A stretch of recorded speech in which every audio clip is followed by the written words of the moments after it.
పెద్దలు ఒక IAS coaching సెంటర్కి హెడ్గా ఉండి అనేక మంది ఐఏఎస్లని ఐపీఎస్లని తన చేతుల మీదుగా తయారు చేసి వేలాది ప్రసంగాలు అనేక అంశాల మీద గంటల తరబడి మాట్లాడే ఆయన మా 1000 మందిని ఉద్దేశించి 5 నిమిషాలు మాట్లాడాలని కోరుతున్నాను.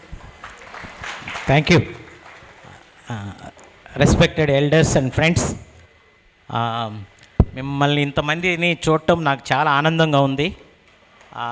మీరు నిజంగా ఎంతమందిని హేతువాదులుగా తయారు చేస్తారో నాకు తెలియదు, కానీ హేతువాదం అంటే గొప్ప వ్యక్తి అని అర్థం. నేను హేతువాదిని కావాలనుకుంటున్నా. ఏదంటే హేతువాది అంటే జ్ఞానవంతుడు అని, బలవంతుడు అని, మంచి వ్యక్తి అని అర్థం. కాబట్టి అలాంటి లక్షణాలకి నేను అప్రోచ్ అవ్వాలని ఆలోచిస్తున్నా. First of all I would like to thank you all.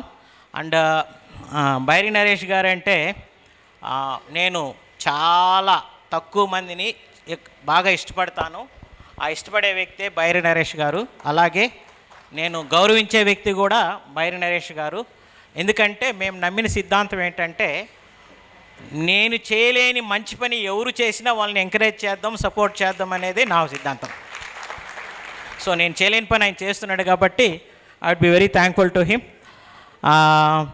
నేను ఆయన చెప్పినట్టు 5 నిమిషాలే మాట్లాడతాను. ఫస్ట్ ఆఫ్ ఆల్ నేను న్యూయార్క్లో ఉన్నప్పుడు I met professor Jagdish Bhagwati, Columbia university, Ambedkar చదివిన యూనివర్సిటీలోనే ఉన్న world famous economist Jagdish Bhagwati. ఆయన దగ్గర నేను పిహెచ్డీ చేయాలనుకున్నా కానీ చేయలేకపోయాను. ఆయనతో బాగా క్లోజ్ అయ్యాను, బాగా మాట్లాడుతున్నాను. ఆయనతో మాట్లాడుతుంటూ మనం ఫస్టును అమెరికాకు ఆస్ట్రేలియాకి వెళ్ళినప్పుడు మన ఇండియా మీద ప్రేమ ఎక్కువ ఉంటుంది, మన దేవుళ్ళ మీద ప్రేమ కూడా ఎక్కువ ఉంటుంది. సో నేను కూడా ఆయన దగ్గర ఇండియా ఈజ్ గ్రేట్ అని, గొప్పదని, ఇండియా కంటే గొప్ప కంట్రీ ఏది లేదని, అలాగే విమానం కనుక్కున్నది కూడా ఇండియా అని, ఎందుకంటే పుష్ప విమానము అమెరికన్ అంటే యూరోపియన్ కనుక్కోకముందే మన దగ్గర కాన్సెప్ట్ పుష్పక విమానం ఉంది అన్నీ చెప్తున్నా. అట్లా చెప్తుంటే ఆయనకు విసుగు వచ్చింది జగదీష్ భగవతికి, వీడేంద్ర ఇట్లా మాట్లాడుతున్నాడు పిహెచ్డీ చేసే స్టూడెంట్ అని. అప్పుడు ఆయన ఏమన్నాడంటే, జగదీష్ భగత్ గారు, మిస్టర్ రావు నీకు సరస్వతి తల్లి తెలుసా అన్నాడు. తెలుసు సార్ అన్న. ఆమె ఏం చదువుకుందో తెలుసా అన్నాడు. తెలియదు సార్ అన్న. ఎక్కడ చదివిందో తెలుసా అన్నాడు. తెలియదు సార్ అన్నాడు. ఇంతకు ఆమె సరస్వతి తల్లి కదా, ఎవరికి చదువు చెప్పిందో తెలుసా అన్నాడు. అంటే అందరూ చదువు అన్నాడు. ఇంతకీ 1901లో ఇండియన్ లిటరసీ రేట్ ఎంతో అన్నాడు. 3.7 సార్ అన్నాడు. అంటే ఆమె ఎప్పటి నుంచి ఉంది అన్నాడు. మోర్ దెన్ 2000, మోర్ దెన్ 10,000 నుంచి సరస్వతి తల్లి ఉంది సార్ అన్న. అంటే మోర్ దెన్ 2000 సంవత్సరాల నుంచి ఉండి ఈ 3.7కే చదువు చెప్పిందా అన్నది. ఇంతకీ ఈ 3.7 అంటే ఎవరో తెలుసా అన్నాడు. వాళ్ళు కేవలం బ్రాహ్మణులు, వైశ్యులు, క్షత్రులే, అందులో మేలే, ఫిమేల్ కాదు అన్నాడు. అంటే ఈ సరస్వతి తల్లి ఉమెన్ అయ్యి ఉండి స్త్రీలకు చదువు చెప్పకుండా కేవలం మేల్ అయినా 3 క్యాస్ట్లుగా చెప్పిందా అన్నాడు. అప్పుడు నాకు కూడా అర్థం కాల. కాబట్టి అప్పుడు ఏమన్నాడంటే, మిస్టర్ రావు నువ్వు పిహెచ్డీ చేయడం కాదు, బ్రెయిన్ వాడటం నేర్చుకోమన్నాడు. ఓకే. సో ఎనీవే ఈ స్టోరీ నేను 2007లో ఆర్ఎస్ఎస్ వాళ్ళు 500 మంది కలిసి ఒక డీజీపీ ఆర్గనైజ్ చేశాడు మీటింగ్. ఆ రోజు నన్ను పిలిచి మాట్లాడమన్నాడు. నన్ను కూడా పిలిచాడు. అందులో ఒక 7-8 మందిలో నేను ఒకరిని. నాకు 45 మినిట్స్ ఇచ్చారు. అప్పుడు మాట్లాడమంటే ఆ ఆర్ఎస్ఎస్ వాళ్ళకి దేవుడు లేడంటే వినరు కదా, వాళ్ళు కొడతారు నన్ను, అవునా? సో ఈ స్టోరీ చెప్పిన వాళ్ళకి అన్నీ ఎక్కింది. సరస్వతి లేదు, ఆవిడ ఇలిటరేట్ అని, ఆవిడ ఎక్కడ చదవలేదని, ఎవరికి చదువు చెప్పలేదని. మనం డైరెక్ట్గా చెప్పామనుకో వాళ్ళు మనల్ని కొడతారు. ఎందుకంటే ఇండియన్స్ బ్రెయిన్ లేని వాళ్ళు కదా. ఇండియన్స్ కొద్దిగా బ్రెయిన్ వాడేది ఎక్కువ వాడరు. వాడు బతకడానికే బ్రెయిన్ వాడతాడు, ఎక్కువ వాడరు కదా. సో యాక్చువల్గా ఏంటంటే there is a word called modernity and tradition. Modernity అంటే ఏంటి, ట్రెడిషనిటీ అంటే ట్రెడిషన్ అంటే బ్రెయిన్ వాడకపోవడం. మోడర్నిటీ అంటే డ్రెస్లు వేసుకోవడం కాదు, బ్రెయిన్ వాడటం, బ్రెయిన్ని యాక్టివేట్ చేయడం, బ్రెయిన్ని కల్టివేట్ చేయడం మోడర్నిటీ అంటే. ఇప్పుడు మనము ట్రెడిషనల్ అమ్మాయిని పెళ్లి చేసుకోవాలనుకుంటాం కదా, ఏంటి మీనింగో? అమ్మాయి బ్రెయిన్ వాడకపోతే మనం సేఫ్గా ఉండొచ్చు అని. ట్రెడిషనల్ అమ్మాయి అంటే మీనింగ్ అదే. ఓకే, ట్రెడిషన్ అంటే ఏంటి? బ్రెయిన్ వాడకపోవడము, ప్యాసివ్గా ఉండడము. సో మీరు ఫస్ట్ తెలుసుకోవాల్సిందంటే బ్రెయిన్ వాడటం నేర్చుకోవాలి, మోడర్న్గా ఉండడం నేర్చుకోవాలి. మనం అంబేద్కర్ని ఫాదర్ ఆఫ్ మోడర్న్ ఇండియా అంటాం కదా, ఎందుకు? ఆయన బ్రెయిన్ బాగా వాడాడు కాబట్టి. అలాగే మనం తెలుసుకోవాల్సింది ఎందుకంటే సైన్స్ ఉంది కదా, మోడర్నిటీ అంటేనే సైన్స్, సైన్స్ అంటేనే బ్రెయిన్ వాడటం. మూడు మీనింగ్లు సైన్స్ అంటే: బ్రెయిన్ వాడటము, దేన్ని బ్లైండ్గా యాక్సెప్ట్ చేయకూడదు ఎవిడెన్స్ లేకుండా, రెండో మీనింగ్. మూడో మీనింగ్ ఏంటి? మనం ఏమి మాట్లాడినా లాజికల్గా మాట్లాడాలి, రీజనబుల్గా మాట్లాడాలి. నాలుగోది, మనం ఏ స్టేట్మెంట్ ఇచ్చినా డేటాబేస్డ్ ఉండాలి. ఇది సైన్స్. సైన్స్ అంటేనే బ్రెయిన్ వాడటం. మూడోది ఏంటంటే, మీకు చెప్పాలనుకున్నది ఏంటంటే, బ్రెయిన్ వాడటమే కాకుండా సైంటిఫిక్గా ఉండాలి. మూడోది ఏంటంటే ట్రూత్ అంటాం మనం, నిజం. నిజం అంటే ఏం లేదు, ఉన్నది ఉన్నట్టు చూడగలిగిన క్యాపబిలిటీ మనకు ఉండాలి. ఇప్పుడు మనం ఎందుకు ఈ మూఢనమ్మకాలు, దెయ్యాలని, దేవుని నమ్ముతున్నాం? మనం నిజాన్ని చూడలేం కాబట్టి. నిజాన్ని ఎప్పుడు చూడగలము? నిజం చూడాలంటే మనం బ్రెయిన్ వాడాలి. రెండోది, జ్ఞానవంతులుగా ఉండాలి. మూడోది, చూసిన నిజాన్ని చెప్పగలిగిన ధైర్యము కావాలి. ఇప్పుడు నరేష్ గారు ఎందుకు చెప్తున్నాడు? ధైర్యం ఉంది, నిజాన్ని చూడగలుగుతున్నాడు. రెండోది, నిజాన్ని చెప్పగలుగుతున్నాడు. సో మనము నిజాన్ని చూడగలిగే విధంగా ఎదగాలి.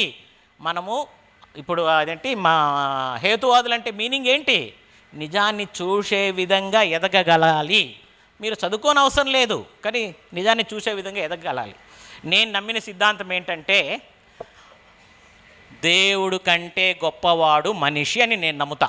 ఎందుకంటే దేవుణ్ణి క్రియేట్ చేసింది మనిషే, అలాగే దేవునిలాగా ఒక ఇట్లాంటి జీవితం ఉంటే బాగుంటుందని చెప్పింది కూడా మనిషే. అదే రిలీజను. కానీ అన్ఫార్చునేట్లీ ప్రపంచంలో దేవుడిని క్రియేట్ చేసింది, దేవుడి వైపు రిలీజన్ క్రియేట్ చేసింది ఒక మంచి ఉద్దేశంతోనూ భయంతో క్రియేట్ చేస్తే, ఇండియాలో చెడు ఉద్దేశంతో దేవుడిని క్రియేట్ చేశారు. ఆ చెడు ఉద్దేశం ఏంటి? ఈ క్యాస్ట్ హైరార్కీని జస్టిఫై చేయడానికి, ఆడవాళ్ళని కంట్రోల్ చేయడానికి. ఎందుకంటే ఆడవాళ్ళు మోర్ పవర్ఫుల్. ఆడవాళ్ళని సబార్డినేట్ చేయడానికే దేవుని క్రియేట్ చేసింది. అవునా? మీరు అంత ఎంటైర్ ఆంథ్రోపాలజికల్ స్టడీ చేస్తే మీకు తెలిసేది అదే. కాబట్టి మనిషే యాక్చువల్గా ఎన్లైటన్మెంట్ మూమెంట్లో మొట్టమొదటి తెలుసుకున్నది ఏంటంటే, మనిషి అనే వ్యక్తి బ్రెయిన్ వాడగలిగితే, బ్రెయిన్ యాక్టివేట్ చేయగలిగితే ఈ ప్రపంచాన్ని అర్థం చేసుకోగలడు, ఈ ప్రపంచాన్ని మార్చగలడు, ఈ ప్రపంచాన్ని కంట్రోల్లో పెట్టగలడు అని నమ్మింది 14th centuryలోనే. కాబట్టి ఆ బ్రెయిన్ వాడటం మనం నేర్చుకోవాలి. అందువల్ల ఏంటంటే, ఇట్లాగా మొట్టమొదటిసారిగా బ్రెయిన్ వాడింది, బ్రెయిన్ని యాక్టివేట్ చేసింది, బ్రెయిన్ని కల్టివేట్ చేసింది, బ్రెయిన్ని బాగా అర్థం చేసుకున్న వ్యక్తి ఎవరో తెలుసా మీకు? ఎవరైనా చెప్పగలరా? ఎస్, మొట్టమొదటిసారిగా ప్రపంచంలోనే బ్రెయిన్ వాడిన వ్యక్తి బుద్ధుడు. బ్రెయిన్ వాడిన వ్యక్తిని ఎందుకు ఇండియాలో బ్రెయిన్ వాడే వాళ్ళని తొక్కేస్తారంటే, బ్రెయిన్ వాడకూడదు కాబట్టి ఇండియాలో. అందుకే అంబేద్కర్ని కూడా దళిత లీడర్గా ఎందుకు చేశారు? బ్రెయిన్ వాడనీయకుండా చేయడానికి. సో ఇండియాలో బ్రెయిన్ వాడే వాళ్ళని యాక్సెప్ట్ చేయరు, ఎందుకంటే వాళ్ళు బ్రెయిన్ వాడరు కాబట్టి. ఓకే, సో ఎనివే నాకు ఇచ్చింది టైం తక్కువే కాబట్టి ఒక 2 పాయింట్లు చెప్తాను. ఒక పాయింట్ ఏంటంటే, జనరల్గా దేవుని నమ్మడం అనేది సహజమే ఇట్లాంటి కంట్రీలో. 25% దాకా నమ్మడం సహజం. కానీ కన్సిడరబుల్ ఎక్స్టెంట్గా అంటే 50% దేవుడిని నమ్మడాన్ని ఏమంటారంటే, అతను ఇగ్నోరెంట్ అని, డిపెండెంట్ అని, కన్ఫ్యూజ్డ్ ఫెల్ అని అర్థం. ఎవరైతే కన్సిడరబుల్ ఎక్స్టెంట్ అంటే 50% దాకా దేవుడిని నమ్మితే వాడు కన్ఫ్యూజ్డ్ అని, ఇగ్నోరెంట్ అని, కష్టాలు ఉన్న అని చెప్తారు. అదే టు లార్జ్ ఎక్స్టెంట్ అంటే 75% దేవుడిని నమ్మితే వాడు చాలా కష్టాల్లో ఉన్నాడని, ఇన్సెక్యూరిటీతోనూ భయభ్రాంతులతో బతుకుతున్నాడని అర్థం. అదే 90 to 100% దేవుడిని నమ్ముతున్నాడంటే వాడు అబ్నార్మల్, మెంటలోడని ఇందాక ఆయన చెప్పాడు కదా. ఆయన ఏం చెప్పాడంటే, ఇట్స్ అ మెంటల్ ఇల్నెస్ అన్నాడు కదా. సో జనరల్గా అంత ఎక్కువ నమ్మడాన్ని మెంటల్ ఇల్నెస్సే. సో మెంటల్ ఇల్నెస్ ఎందుకు వస్తుందంటే ఇగ్నోరెన్స్ వలన. ఓకే, సో అది న్యాచురల్. మరి ఇంకొకటి ఏంటంటే, మీకు ఒక చిన్న పాయింట్ చెప్పాలనుకున్నది, జనరల్గా ప్రపంచంలో ఎక్కువ మంది దేవుణ్ణి నమ్ముతారు, కొద్దిమందే దేవుణ్ణి నమ్మరు. ఇవన్నీ పక్కన పెడితే there are 4 kinds of people. వాళ్ళు ఎవరంటే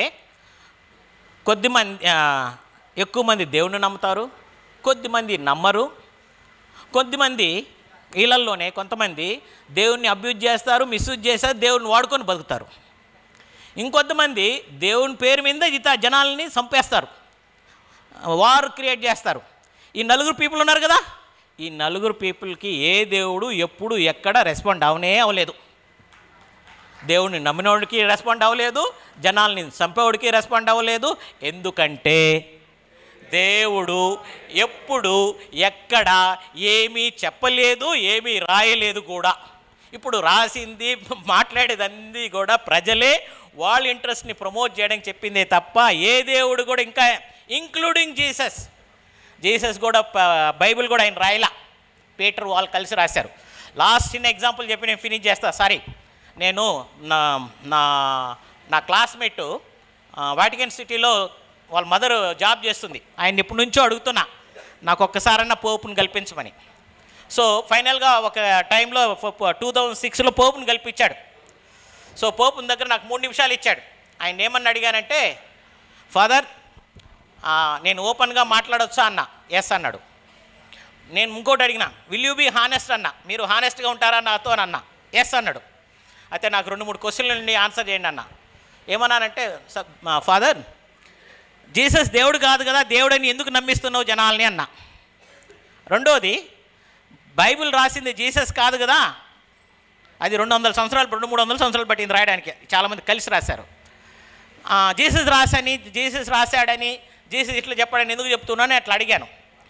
కానీ ఫార్చునేట్లీ ఆ ఫాదర్, ఆయన పోప్ ఏం చెప్పాడు తెలుసా నాతో, మై డియర్ సన్, దేవుడు అనేవాడు ఉండడు,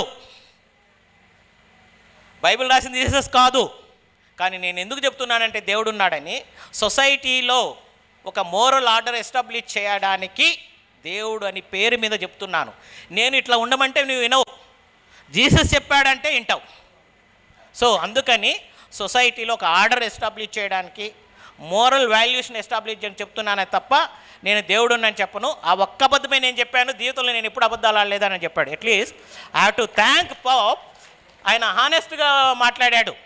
ఓకే, సో కాబట్టి మీ అందరికీ anyway thank you so much. నాకు మీరు ఇంకొకసారి బైరింగ్ నరేష్ నాకు టైం ఇస్తే మీకు చాలా ఎగ్జాంపుల్ చెప్తా. Thank you so much.